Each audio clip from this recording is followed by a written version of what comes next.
Very good morning to all of you. मैं हूं नबीहा इजाज और मेरे साथ हैं Anwar Khawar. Anwar, how are you feeling?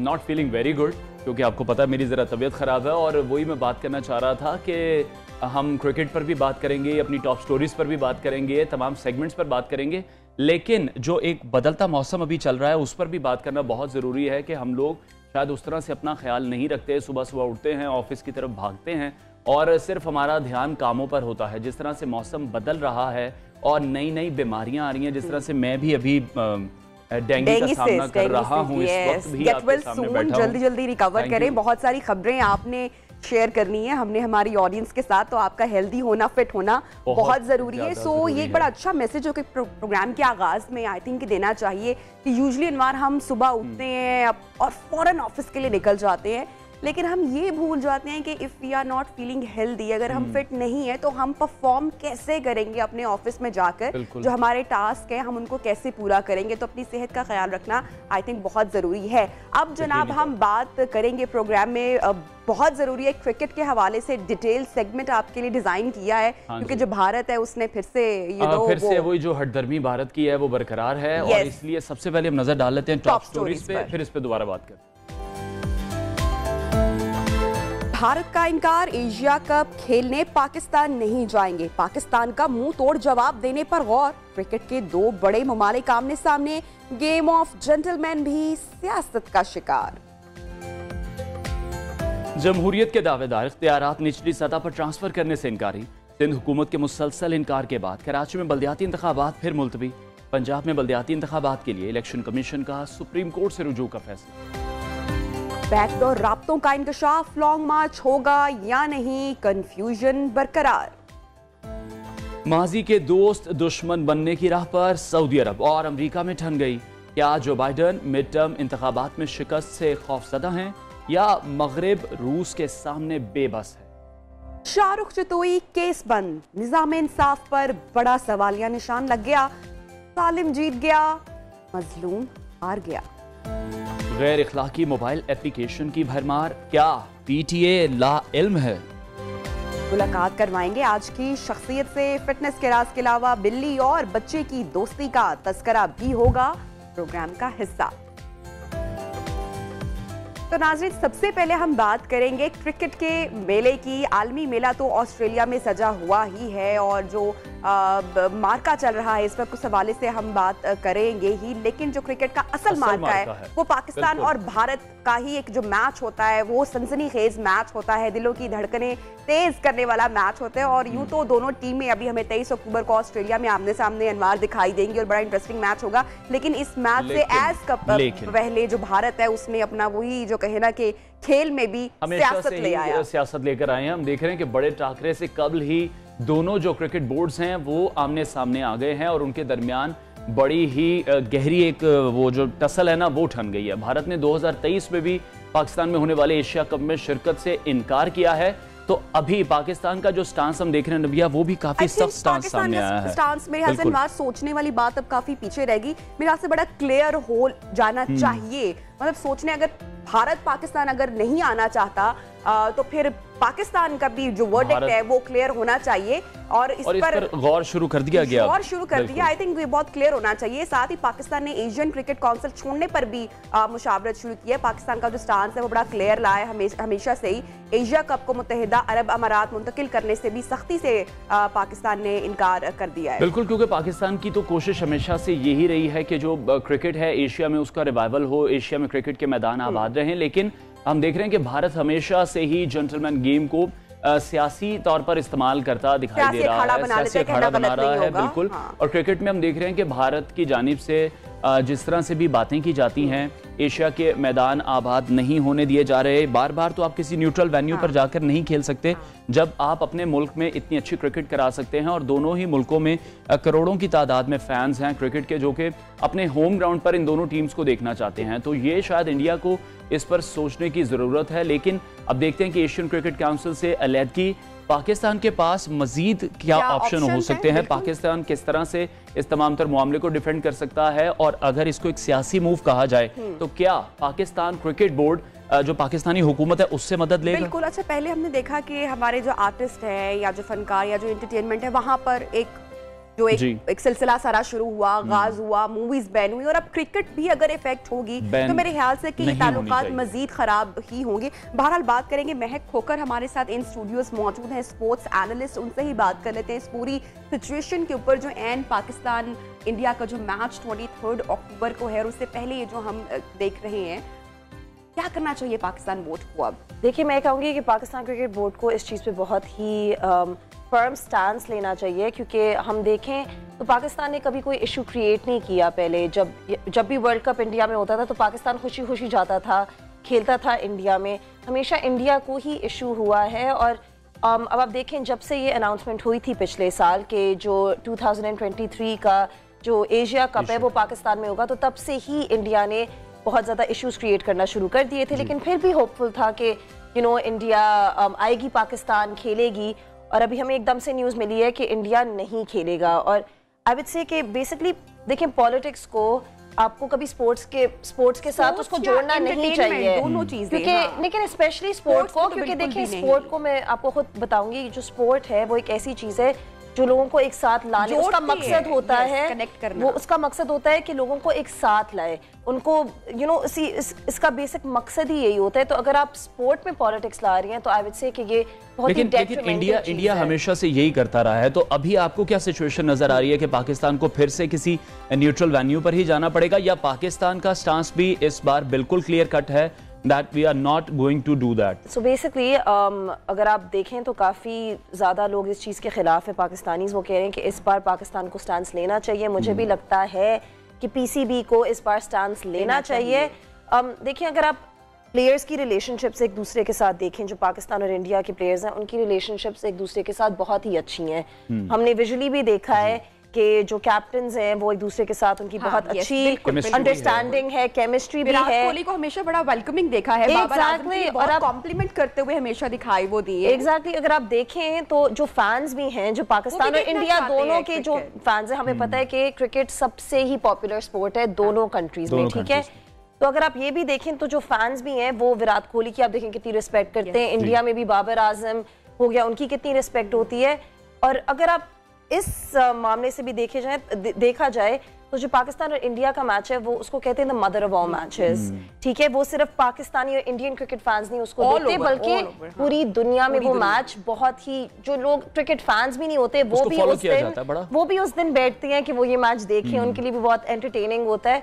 तो आई थिंक कि क्रिकेट की व्यूअरशिप भी बहुत गिर जाएगी अगर ऐसी कोई चीज हुई। आईसीसी को भी फिर गौर करना चाहिए, वहां पे बहुत रोल बनता है। सेकंड, पूरी दुनिया की टीम्स अब पाकिस्तान में आ रही हैं, पाकिस्तान में क्रिकेट दोबारा से रिवाइव हो रही है, सालों के बाद बड़ी बड़ी टीम्स आई हैं, और ऐसे में भारत का ये decision I just don't get it. So I basically tell you, अब वी ऑल नो कि जो आईसीसी है वो 70% जो है उसकी फंडिंग आती है इंडिया से, ठीक है। अनफॉर्चुनेटली सिचुएशन ऐसी ही है, तो आप कहेंगे कि जो बेसिकली जो कंट्रोल है आईसीसी का वो इंडिया, हाँ, बीसीसीआई का ही है, ठीक है।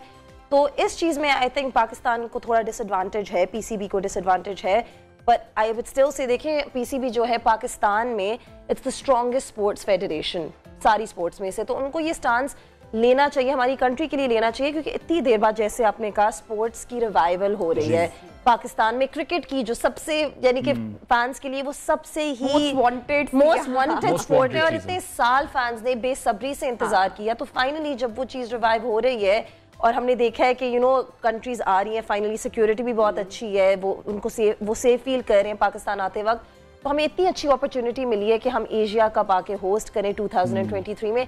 तो मुझे लगता है कि हमें सेटल नहीं करना चाहिए न्यूट्रल वेन्यू के लिए, जस्ट बिकॉज पोलिटिकली इंडिया को प्रॉब्लम हो रही है, पॉलिटिक्स की वजह से। जो गवर्नमेंट जो इंडिया की गवर्नमेंट है, उन्होंने कहा था कि हम कि इंडिया पाकिस्तान नहीं है। सवाल करेंगे, लेकिन मैं पैगाम दे दूं और कह दूं अपनी टीम को कि ये भारत के इस डिसीजन का जवाब आपने जो 23 को मैच खेला जाए बिल्कुल देना है कि भाई हमारी टीम जो है ना वो। अब क्या लग रहा है कि जो 23 को भी मैच होने जा रहा है, अब वो आपको लगता है कि वो इफेक्ट होगा इस डिसीजन से दोनों टीम्स के जो प्लेयर्स हैं? सो बिकॉज़ देखें जो प्लेयर्स हैं उनकी एक दूसरे के साथ रिलेशंस अभी भी अच्छी हैं।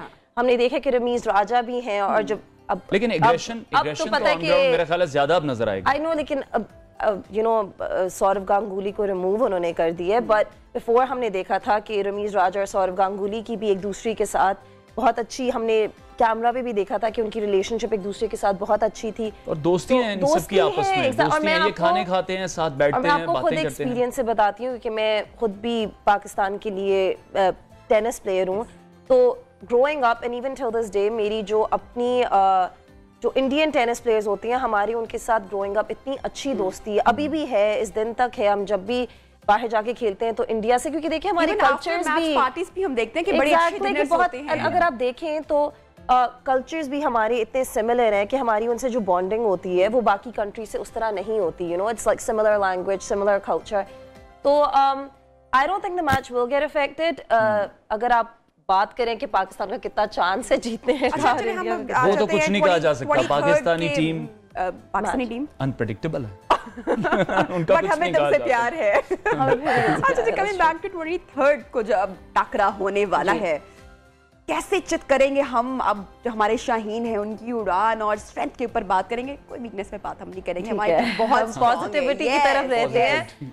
What I would like to say is कि देखिए पिछले साल हमें पता है कि हमें बहुत ही एक खुशी का याद है, ओकेजन मिला था, तो ऑब्वियसली पाकिस्तान ने हिस्ट्री बनाई थी जब उन्होंने इंडिया को पहली दफा वर्ल्ड कप में डिफीट किया था, और उसके बाद अभी एशिया कप में भी हम एक्सपेक्ट नहीं कर रहे थे, लेकिन पाकिस्तान ने हमें सरप्राइज किया। हमें पता है कि हमारी जो टीम है, इट्स लाइक जब हमारी एक्सपेक्टेशंस लो होती हैं तो हमें सरप्राइज कर देते हैं, हम सबको खुश कर देते हैं।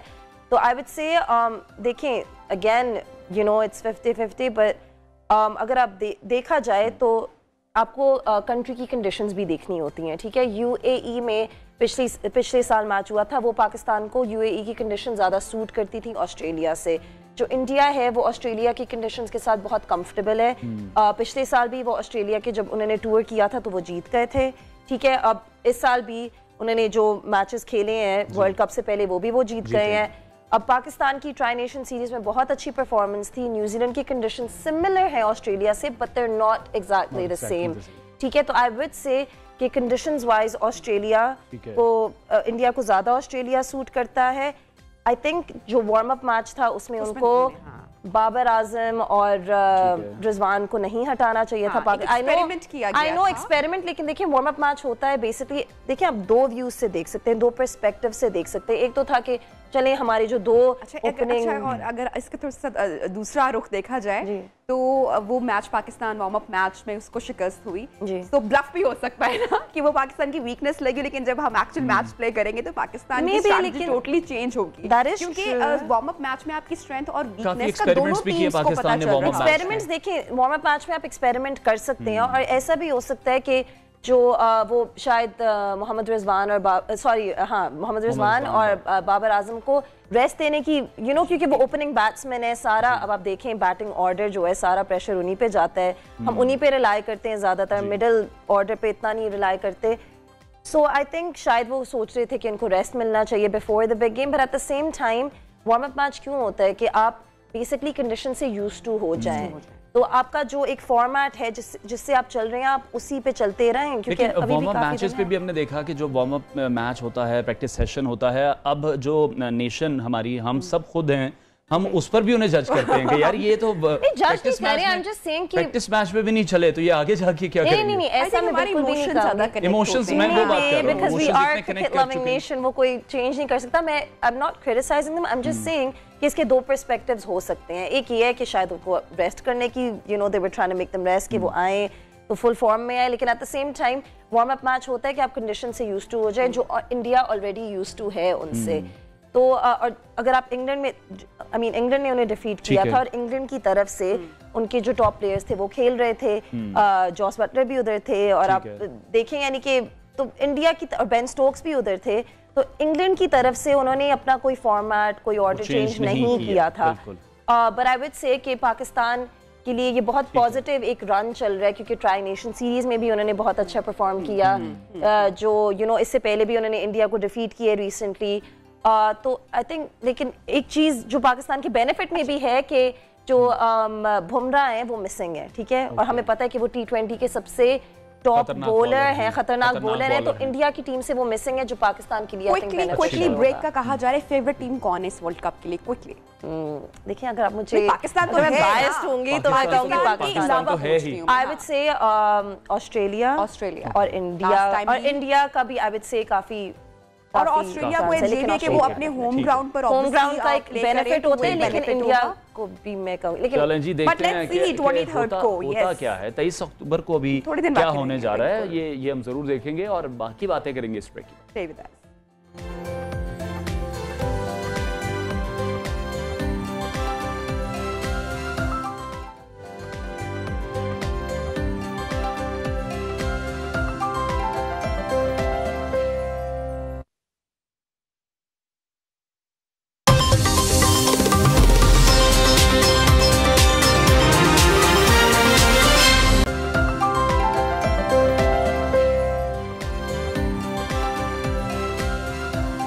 Welcome back. अब कुछ बात करेंगे कराची रोशनियों के शहर की, जो कि उम्मीदों का नगर भी है, जो वतन अजीज में सबसे ज्यादा टैक्स देता है, लेकिन फिर भी इस शहर को गंदे नाले, कचरे से भरी गलियां, उबले गटर और टूटी सड़कें ही हमेशा से मिली हैं। और यहाँ पर जो एक इंफ्रास्ट्रक्चर है उसको अभी तक बेहतर नहीं किया जा सका। यहाँ आज भी शहरियों को हम देखते हैं तो वो टैंकर्स के जरिए पानी हासिल करने पर मजबूर हैं। और इसकी बुनियादी जो वजूहात हैं कि यहाँ पर जो मुकामी हुकूमत अभी तक नहीं बन पा रही। नबिया, ये एक अनफॉर्चुनेट बात है। इतने ज़्यादा मसले मसाइल हैं शहर कायद के जिनका कोई पुरसाने हाल नहीं है, और बल्दियाती इंतखाबात का मुतअद्दिद बार ऐलान हुआ और मुतअद्दिद बार उसको डिले पे डिले किया जा रहा है। अच्छा अनवर, ये जो जितने भी आपने कराची के मसाइल का तस्करा किया है, ये सारे मसाइल वहाँ की जो शहर कायद के जो बासी हैं उनको इसका सामना करना पड़ा है। अगर इन मसाइल की बात की जाए तो ये मसाइल कोई अब एक दिन के नहीं है, एक महीने के नहीं है, एक साल के नहीं है। न जाने कितनी दहाइयों से कराची वालों को इन मसाइल का सामना करना पड़ रहा है। और जब एक उम्मीद की किरण दिखाई दी ऐसे में कराची वालों को बल्दियाती इंतखाबात के हवाले से उसका ऐलान हुआ, तो ऑब्वियसली एक होप अनवार दिखाई दी। लेकिन उनको लगा कि वो अपने नुमाइंदे चुनेंगे, इख्तियार मिलेगा तो शहर के हालात ठीक होंगे। जो यहाँ पर मौजूद गंदी गलियाँ हैं शायद वो साफ़ होंगी, नलों में शायद पानी आएगा, नालों की गंदगी से उनको निजात मिल जाएगी, और जो ये शहर कायद है ये रोशनियों का शहर बनेगा। लेकिन जो सिंध हुकूमत है वो ऐसा लग रहा है कि डिले पर डिले मुसलसल करती जा रही है। बिल्कुल सिंध हुकूमत की जानिब से हम देख रहे हैं कि 2 मरतबा पहले तो मॉनसून का बहाना बनाया गया और ये कहा गया कि इलेक्शन अभी नहीं हो सकते, जबकि अब की बार हम देख रहे हैं कि सिक्योरिटी की अदम मौजूदगी को एक वजह बनाकर पेश किया जा रहा है। ये एक तावील घड़ी गई है। लेकिन इस तमाम तर सूरत हाल में हमारा सवाल ये है कि जिस शहर में 1 लाख से ज़्यादा सिक्योरिटी फोर्सेस के एहलकार मौजूद हैं, और सिंध पुलिस के अगर हम एहलकारों को देखें जो कि 5000 एहलकार पाकिस्तान पीपल्स पार्टी के जो रहनुमा हैं उनकी सिक्योरिटी के लिए इस्लामाबाद में मौजूद हो सकते हैं, उनको सिक्योरिटी दे सकते हैं, लेकिन वो एक रोज़ के लिए कराची शहर के बासियों को इन इलेक्शन के लिए सिक्योरिटी देने के लिए हम देख रहे हैं कि 16,000 जो पुलिस फोर्स दरकार है वो यहाँ पर अवेल नहीं की जा रही। ऐसा लग रहा है कि सब कुछ शायद इंटेंशनली किया जा रहा है, ज़ाहिर तो वजह मालूम हो रही है। और इलेक्शन कमीशन ने तीसरी मरतबा सिंध हुकूमत की ख्वाहिश पर कराची के जो 7 अजला वहाँ पर इलेक्शन मुलतवी की है, और इस रवैये के खिलाफ जमात इस्लामी ने भी कराची में सुप्रीम कोर्ट ऑफ पाकिस्तान से रुजू करने का ऐलान किया है। बाकायदा भी कोई एक्शन नहीं लिया गया है। अच्छा, इस हवाले से क्या कहा गया है वो आपके साथ शेयर करते हैं। हाई कोर्ट का एक मरतबा फैसला आया, सुप्रीम कोर्ट ने एक मरतबा फैसला किया जब 28 अगस्त को इंतखाब हो रहे थे, और जब दोबारा पिटीशन गई हुई है हाई कोर्ट में, तो हाई कोर्ट ने नोटिस जारी किए इंतखाब कराने के हवाले से। 23 अक्टूबर को इंतखाब कराने के हवाले से जो नोटिस जारी किए गए उसकी जो हियरिंग की डेट है वो 25 अक्टूबर है। तो अब हम कहाँ जाएं? जमात इस्लामी बल्दियाती इंतखाब चाहती है और ये सारी जमातें इंतखाब से फरार हासिल करना चाहती हैं। हमने फैसला किया है कि हम सुप्रीम कोर्ट ऑफ पाकिस्तान से रुजू करेंगे। जुमेरात को परसों हम शहर बाग में मुख्तलिफ मुकामात पर एहतिजाज करेंगे, हम पीछे नहीं हटेंगे। हाफिज नईम साहब की गुफ्तगू आपने सुनी। दूसरी जानिब इलेक्शन कमीशन ने पंजाब हुकूमत को 7 रोज़ में बल्दियाती कानून बनाने का हुक्म दिया है, और चीफ इलेक्शन कमिश्नर का कहना है कि 10 माह से पंजाब में बल्दियाती हुकूमत नहीं है। कोई भी हुकूमत बल्दियाती हुकूमत के हवाले से ये बात ऑब्वियसली हो रही है कि इंतखाबात नहीं करवाना चाह रहे कोई भी हुकूमत। अगर दोनों जगह क्वेश्चन देखें तो एक तरफ तो इलेक्शन कमीशन पाकिस्तान पीपल्स पार्टी की ख्वाहिशात के मुताबिक 3 मरतबा अब ये इलेक्शन मुलतवी कर चुकी है, लेकिन यही जब सिचुएशन पंजाब में क्रिएट हो रही है तो हम देख रहे हैं कि अब पंजाब हुकूमत को सिर्फ 7 रोज का वक्त दिया गया है बल्दियाती कानून बनाने का, और ये क्लियर कट कहा गया है कि 10 माह से पंजाब में बल्दियाती हुकूमत नहीं है। कोई भी हुकूमत की बात कर लें तो वो बल्दियाती हुकूमत को नहीं बनाना चाह रहे। इसीलिए अभी इलेक्शन कमीशन ने फैसला किया है कि आज हम सुप्रीम कोर्ट रेफरेंस भेज रहे हैं। हम मजीद पंजाब गवर्नमेंट से इस मामले पर कोई भी बात नहीं कर रहे। तो ये एक बड़ा जो उनका मौक़िफ़ है वो बहुत डिफरेंट है। अगर हम देखें कि पीपल्स पार्टी के साथ या पंजाब हुकूमत के साथ कि कराची में तो बल्दियाती इंतखाबात नहीं हो रहे, लेकिन पंजाब के बल्दियाती इंतखाबात के हवाले से अब वो सुप्रीम कोर्ट जा रहे हैं और ये कहा जा रहा है कि पंजाब हुकूमत के खिलाफ तौहीन अदालत की कार्रवाई की जाए। अच्छा, यहाँ पर दूसरी जानिब अगर एमक्यूएम की भी बात की जाए, और एमक्यूएम एक बहुत तवील अरसे तक हुकूमत का, गवर्नमेंट का, वहाँ पर अभी वो भी बात करने की कोशिश की जा रही, क्योंकि जो कराची के इस वक्त करंट सिचुएशन, अगर हम हालात की बात करें तो शहरियों के मसाइल इतने ज्यादा वहाँ पर मौजूद हैं कि वहाँ पे ऐसा लग रहा है कि मतलब रहना मुश्किल। अच्छा, आप देखिए कि क्राइम बहुत ज्यादा है दूसरी साइड पे, on other side crime rate इतना ज्यादा वहाँ पर है, और दूसरी साइड पे जो ये मसले मसाइल हैं, कूड़े के ढेर हो गए, और पानी आप देखेंगे पाकिस्तान का सबसे बड़ा शहर, और वहां पर पानी के मसाइल के शहर कायद के लोगों को, जिसके बारे में ये कहा जाता है कि कराची चलता है तो पाकिस्तान चलता है। और जिस तरह से आप एमक्यूएम की बात कर रही हैं तो हम देख रहे हैं कि एमक्यूएम जब भी किसी गवर्नमेंट के साथ अलायंस करती है तो वो अपनी वजारतें लेते हैं और फिर वो खामोश होकर बैठ जाते हैं। जब तक उनके मुतालबात पूरे होते रहते हैं, उनके जो अपनी मर्जी के मुतालबात होते हैं, तब तक तो वो किसी भी गवर्नमेंट के लिए ख़तरा नहीं होते। लेकिन अब जो मेन काम है, बल्दियाती इंतखाबात होने चाहिए और जो तमाम जिम्मेदारियां हैं वो निचले सतह पर मुंतकिल होंगी, तब लोगों को रिलीफ मिलेगा, लोगों के काम हो सकेंगे। उसमें हम देख रहे हैं कि एमक्यूएम पाकिस्तान वो एमक्यूएम पाकिस्तान नहीं रही जो पहले लोगों के हक के लिए बहुत ज़्यादा लड़ा करती थी। उसकी जगह हम देख रहे हैं कि हाफिज नईमुर रहमान काफ़ी एक्टिव दिखाई दे रहे हैं जमात इस्लामी के, और वो बारहा इन मौक़ों पर गुफ्तगू कर चुके हैं कि इस तमाम निज़ाम को बेहतर होना चाहिए। बिल्कुल, और आपने एमक्यूएम का जिक्र किया, आई थिंक पीपल्स पार्टी बहुत देर से हमें एक वर्ड यूज करते हैं कि पीपल्स पार्टी राज कर रही है सिंध पर, इतने तवील अरसे से गवर्नमेंट पे है, वहाँ पर सूबाई हुकूमत अपनी कायम की हुई है। तो मेरे ख्याल से बड़ी जिम्मेदारी बनती है सूबाई हुकूमत की, कराची में पीपल्स पार्टी की, कि क्या किया जा रहा है कराची के इन मसाइल को हल करने के लिए। बिजली के बिल आप देखें कितने ज्यादा अनवार जब आए तो लोग बहुत बरहम दिखाई दिए, और जब चीजें सिचुएशन से आउट ऑफ कंट्रोल हो गई तो लोग बाहर निकले, उन्होंने कई इलेक्ट्रिक के जो बिल थे वो उन्होंने जलाए, जो कूड़ा करकट था वो उनकी गाड़ियों में फेंकना शुरू किया। एक काइंड ऑफ एहतजाज का तरीका अपनाया, क्योंकि कोई सिचुएशन समझ में नहीं आ रही थी। बात कर लेते हैं साबिक secretary election commission Kanwar Dilshad साहब ने हमें ज्वाइन किया। कंवर साहब, बहुत शुक्रिया आपके वक्त के लिए। आप किस तरह से देख रहे हैं इस तमाम तर सिचुएशन को? सिंध में बल्दियाती इंतखाबात से बार बार इनकार किया जाता है, पहले 2 बार वजूहात यही बनाई गई कि मानसून है, और अभी सिक्योरिटी को जवाब बनाया गया है। आप क्या समझ रहे हैं कि असल वजूहात क्या हैं? असली तौर पर यह है कि सूबाई हुकूमतें जो हैं, खैबर पख्तूनख्वा तो बहरहाल इंतखाबात हो गए, लोकल गवर्नमेंट के शामिल हो गए। ये 2 सूबे जो हैं, सूबा सिंध और सूबा पंजाब, ये बल्दियाती इंतखाबात करवाने के बारे में संजीदा नहीं है। ये इलेक्शन कमीशन पाकिस्तान को एक गुमराह कौन रिपोर्टें भिजवाते हैं एजेंसियों के नाम से, लॉ एंड ऑर्डर की सूरत हाल देखते हुए, या फिर ये कहना कि हमारे पास अब नफरी नहीं है, तादाद नहीं है, सिक्योरिटी नहीं है, पुलिस नहीं है, रेंजर नहीं है, ये सारे बहानाबाजी है। उस पर भी चीफ इलेक्शन कमीशन ने बड़ा सख्त पेश किया कि दरअसल अंदरी कहानी यह है कि सूबाई हुकूमतें लोकल गवर्नमेंट के इंतखाबात में संजीदा नहीं है, और वो अपने मुख्तलिफ जराए से, अपने हुकूमती जराए से इलेक्शन कमीशन पर दबाव डालते हैं। अब जो सिंध गवर्नमेंट ने जो एक रेफरेंस भिजवाया तो वो बिल्कुल बदनीति पे मबनी था और वो हकायक के मुनाफी था। लेकिन इलेक्शन कमीशन पाकिस्तान बेबस इसलिए हो गया, उन्होंने कहा जी हमारे पास तो नफरी नहीं है, हम आप 15,000 पुलिस की सर्विस कैसे देंगे। फिर उन्हें एक और ड्रामाबाजी की सूबाई गवर्नमेंट ने, उनका जी वफाकी हुकूमत हमें पुलिस का इंतजाम करे। वफाकी हुकूमत के पास पुलिस नहीं है, भुट्टो साहब के ज़माने में होती थी फेडरल सिक्योरिटी फोर्स, तो वो तो अब तो कोई फोर्स ऐसी नहीं है वफाकी हुकूमत के पास कि जनाब आपको पुलिस पर, या आर्मी रहती है। आर्मी हमारी बॉर्डर पर मसरूफ है, अपने खिलाफ जादगान की मदद कर रही है।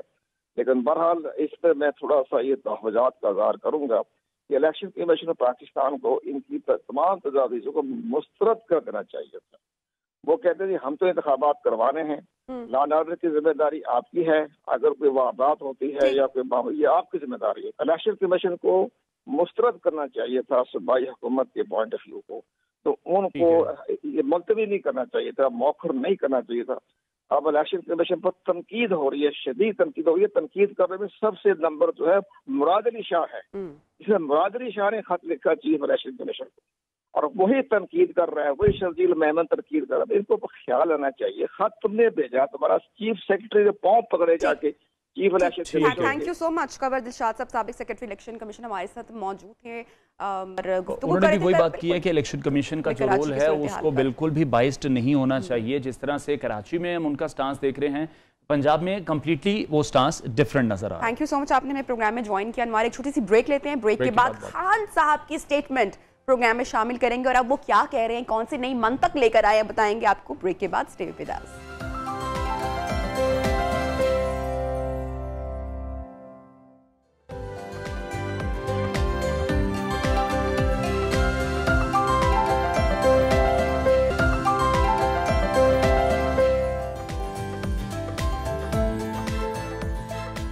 वेलकम बैक नाज़रीन, और इमरान खान साहब की बात कर लेते हैं, जिन्होंने एक बार फिर लॉन्ग मार्च इसी माह करवाने का ऐलान किया है। ऐलान तो वो काफ़ी देर से कर रहे हैं, मगर बाकायदा तारीख का ऐलान उन्होंने अभी तक नहीं किया। साथ ही उन्होंने एक बार फिर अपनी हुकूमत के कमज़ोर होने का एतराफ़ किया, और वो कहते हैं कि मेरी हुकूमत कमज़ोर थी, ये बात उन्होंने मानी। कहा कि वैसी हुकूमत अब कभी कबूल नहीं करूँगा, और हकीकी आज़ादी के लिए फ़ैसला कुन मार्च इसी महीने होगा। मुलाकात में इमरान खान ने अपने साथियों, जो उनकी टीम है, उनके खिलाफ जो इंतकामी कार्रवाई हुई उसका इल्ज़ाम एक मरतबा फिर से आई थी, और कहा कि मैं अपने कारकुनान को सोशल मीडिया पर जो जिस तरह से ट्रोल किया गया, जो गवर्नमेंट ने उनके साथ एक जो तरीका इख्तियार किया, शहबाज गिल का जो पूरा मामला है, वो सारा मामला, आज़म सवाती अरेस्ट हुए हैं, तो बिल्कुल उसके ऊपर भी उन्होंने तनकीद की। और साथ ही साथ एक जो बड़ी मायूब बात अनवार उन्होंने अपनी statement the being a working woman. मुझे बहुत हिट की बात करना बहुत जरूरी है। गरीदा फारूकी जो कि पाकिस्तान के एक नामवर सहाफ़ी हैं, उनके हवाले से उन्होंने तनकीद की और कहा, उनको औरत होने का ताना दिया, कहा कि अगर वो मर्दों में घुसेंगी जाएंगी तो ऐसा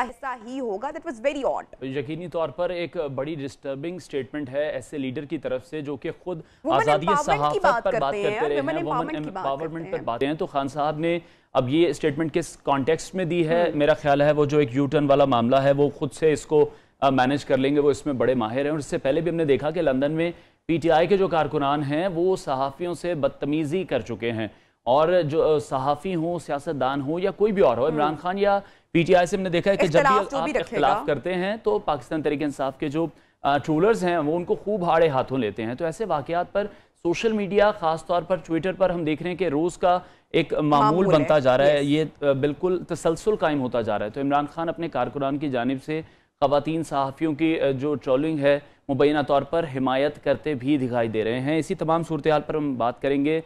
मेंबर कौमी असम्बली मुस्लिम लीग नून के रहनुमा हैं शेख रोहेल असगर साहब, उन्होंने हमें ज्वाइन किया है। शेख साहब, बहुत शुक्रिया आपके वक्त के लिए। आप किस तरह से देख रहे हैं, इमरान खान पहले खुद वुमेन एम्पावरमेंट की बात करते थे, आज़ादी सहाफ़त की बात करते थे, गरीदा फारूकी एक नामवर सहाफ़ी हैं, उनको लेकर उन्होंने एक ऐसी स्टेटमेंट दी है जिसमें वो ये कह रहे हैं कि अगर वो मर्दों में घुसेंगी तो मैं जो मेरे कारकुनान हैं मैं उनको रोक नहीं सकता। तो ये किस तरह की तालीम दी जा रही है अपने वर्कर्स को? बहुत शुक्रिया। बिस्मिल्लाहिर्रहमानिर्रहीम। मेरा तो ख्याल था कोई अच्छी बातें करेंगे आप सुबह सुबह। सर, हम कोशिश करते हैं लेकिन मौका नहीं देते खान साहब। मुझे उसमें कोई अफसोस नहीं है, मैं उसकी ठीक है। शेख साहब से एक बार फिर से राब्ता कायम करने की कोशिश करेंगे। तो जिस तरह से अभी मेरा ख्याल है शेख साहब अपना स्टांस रखने ही वाले थे कि वो मुझे लगता है कि अब हमारे जो मुल्क के सियासतदान या जितने भी उल्मा या जो लोग हैं वो इम्यून हो चुके हुए हैं, क्योंकि ये स्टेटमेंट मैं अगेन बात करूंगी कि being a working women, being a working mom, बड़ी डिस्टर्बिंग है कि खवातीन जो काम करती हैं, अपने घर से बाहर निकलती हैं, उनको अप्रिशिएट करने की जरूरत है, उनको सपोर्ट करने की जरूरत है। और खान साहब जैसा लीडर, जिनको मैंने खुद वोट भी किया हुआ है माजी में, क्योंकि वो वुमेन एम्पावरमेंट के हवाले से बात करते हैं और हम चांस देते हैं, हम जो लोग हैं हमेशा चाहते हैं कि ऐसा लीडर आए, ऐसा हुक्मरान आए जो कि लोगों की बात करे। बिल्कुल, शेख साहब ने दोबारा ज्वाइन किया। शेख साहब कंटिन्यू कीजिएगा। मैं सोच रहा था कि शायद आप दोनों बहुत अरसे के बाद मिले आपस में, इसलिए आपस में बातें करते जा रहे हैं, मुझसे तो बात कर ही रहे आप। सर सिग्नल प्रॉब्लम आया था, यही सोच रहा था। जी जी अच्छा चलिए, अब ठीक है आप जी सर, सिग्नल।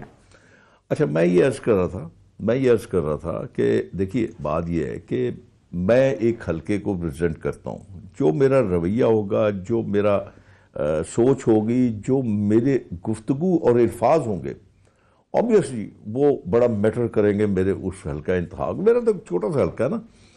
इसी तरह ही जो भी लीडर होगा वो अगर जिस किस्म का अपना एटीट्यूड रखेगा, जिस किस्म का अपना रवैया रखेगा, उसके कारकुन और उसके जो चाहने वाले हैं वो वैसा ही एक्ट करेंगे।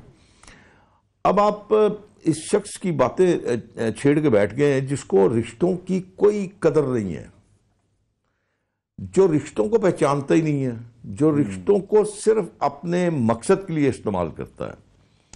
जब तक किसी रिश्ते की उसको ज़रूरत होती है उसके वो इस्तेमाल करता है, उसके बाद उसको छोड़ देता है। ये उसका एक माजी है। मुझे उस पर कोई अफसोस नहीं है। मुझे अफसोस उन लोगों पे है जो लोग उसको फॉलो करते हैं, जो लोग उसके जलसों में जाके उसके लिए नारे लगाते हैं।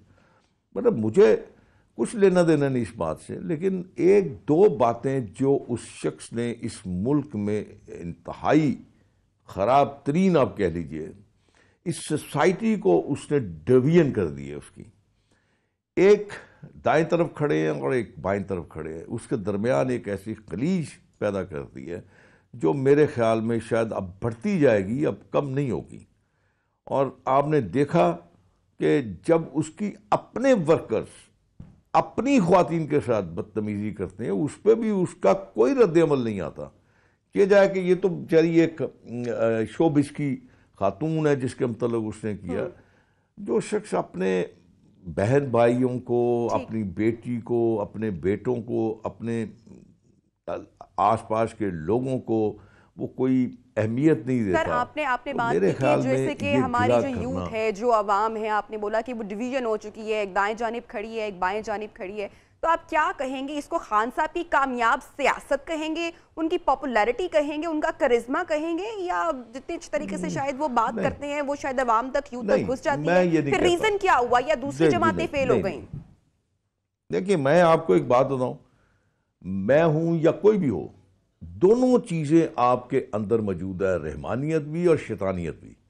जब आप कमज़ोर पड़ जाते हैं तो फिर शैतानियत आप पे ऊद कर आती है, और जब आप रहमान के करीब रहते हैं तो वो रहमानियत आपका तहफ़्फ़ुज़ करती है।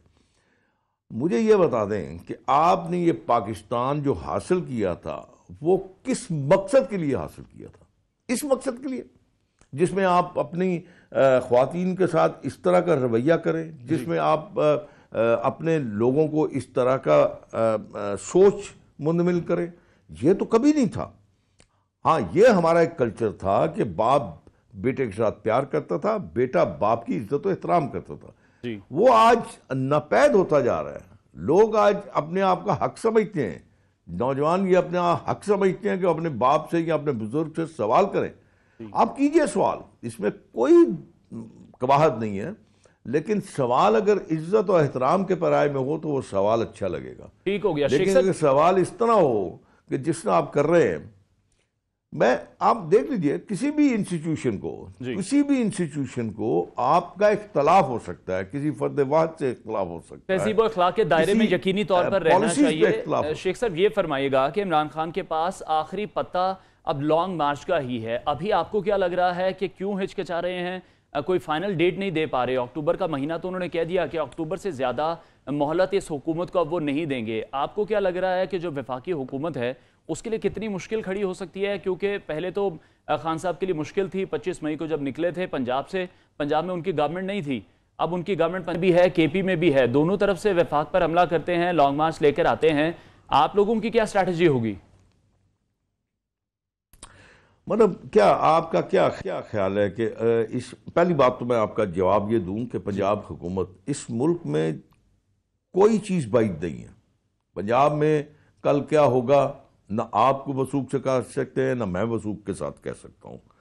और एक बात आप जेहन में रखें कि स्टेट के साथ लड़ना कोई मामूली बात नहीं होता। और आपने एक ऐसा काम करना है कि आपने इस मुल्क को बचाना है, मुल्क के अवाम को बचाना है। मैं ये आपको अर्ज कर दूं, एक धरना आपने पहले भी देखा 2014 में, उस धरने का अंजाम क्या हुआ था जी। इस तरह अगर धरनों से हुकूमतें आप चेंज कर लें, या इस तरह धरनों से आप लोगों को घर भेज दें, असेंबलियां तोड़ दें, तो मेरे ख्याल में फिर ये एक ऐसा एक प्रेसिडेंट बन जाएगा जो हर कोई इसको कर लेगा। जो जरा सा कमजोर हुकूमत होगी, कोई दूसरा यलगार करेगा, हुकूमत को उठा के बाहर फेंक देगा। आपने मेरे ख्याल में दुनिया के तारीख में ये बात देखी होगी कि उसके बाद वो मुल्क स्टेबल नहीं होते। ये एक पढ़ी लिखी बात है। अगर कोई ये समझता है, इमरान ये समझता है कि इस मुल्क के 25 करोड़ अवाम या 24 करोड़ अवाम उसके पुष्ट के पीछे खड़े हैं, तो ये उसका ख्वाब है, उसकी खाम ख्याली है। 2 इलेक्शन, 4 इलेक्शन, 8 इलेक्शन जीत लेने से ये कहीं नहीं लिखा गया कि वो सारी की सारी कौम उसके पीछे खड़ी है। इस मुल्क के हिस्से हैं, बल्तिस्तान भी उस मुल्क का हिस्सा है, आज़ाद कश्मीर भी उसका हिस्सा है, सिंध भी उसका हिस्सा है, बलूचिस्तान भी उसका हिस्सा है। पंजाब से या फ्रंटियर से लोगों को लेके आके यहाँ पे यलगार कर देना, इसका ये मतलब नहीं है कि पूरे पाकिस्तान के अवाम उसके पीछे खड़े हैं। ठीक हो गया, बहुत शुक्रिया। शेख रोहेल असगर हमारे साथ शरीक गुफ्तगू थे, और उनका भी इससे नबिया यही कहना था कि जो लॉन्ग मार्च की तारीख खान साहब अभी नहीं दे रहे। अब देखना यह है कि चीज़ें कहीं पॉइंट ऑफ नो रिटर्न तक तो नहीं जा रही, जिस तरह से 25 मई को भी बड़ा गलत किस्म का वाकया हुआ था। ब्रेक के बाद वापस आएंगे, आपको फिर ज्वाइन करेंगे।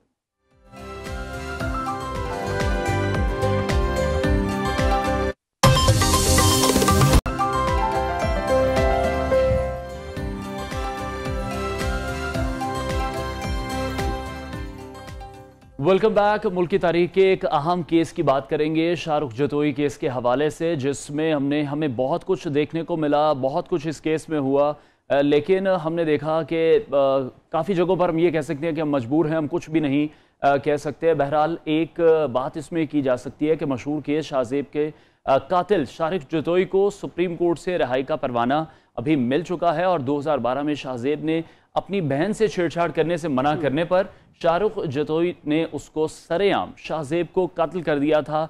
तवील मुद्दत तक ये केस चला। अदालत ने इस पर खुद नोटिस लिया। शाहरुख जतोई और जो शरीक मुलजिम था सिराज तालपुर, उनको सजाए मौत भी सुनाई गई थी।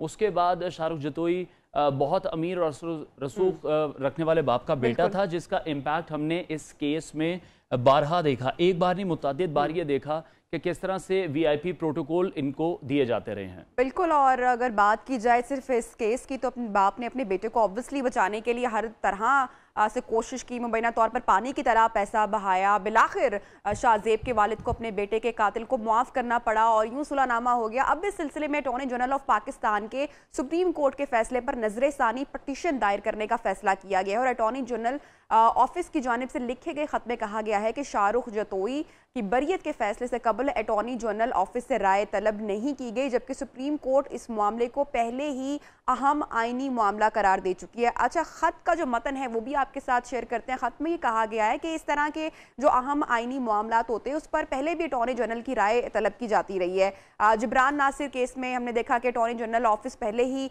करार दे चुका है कि मामला दहशतगर्दी का है, और बरियत फैसले में सुप्रीम कोर्ट दहशतगर्दी जराइम पर अदालती फैसलों से हटकर नतीजे पर पहुंची है। बिल्कुल। इसमें ये भी देखा जा रहा है कि जो फसाद फिलर्स और दीगर मामलात हैं, इस केस पर नज़रसानी बनती है। बहरहाल कहा यह जाता है कि शाहरुख जतोई ने जेल में बड़े ही शहाना दिन गुजारे हैं। जब साबिक चीफ जस्टिस साकिब निसार अचानक एक बार पहुंचे थे, उन्होंने छापा मारा था, तो उसमें भी ये देखा गया था कि शाहरुख जेल में इस तरह से रह रहा था जैसे कि उसके घर का ड्राइंग रूम हो, वहां पर हर फैसिलिटी अवेलेबल थी।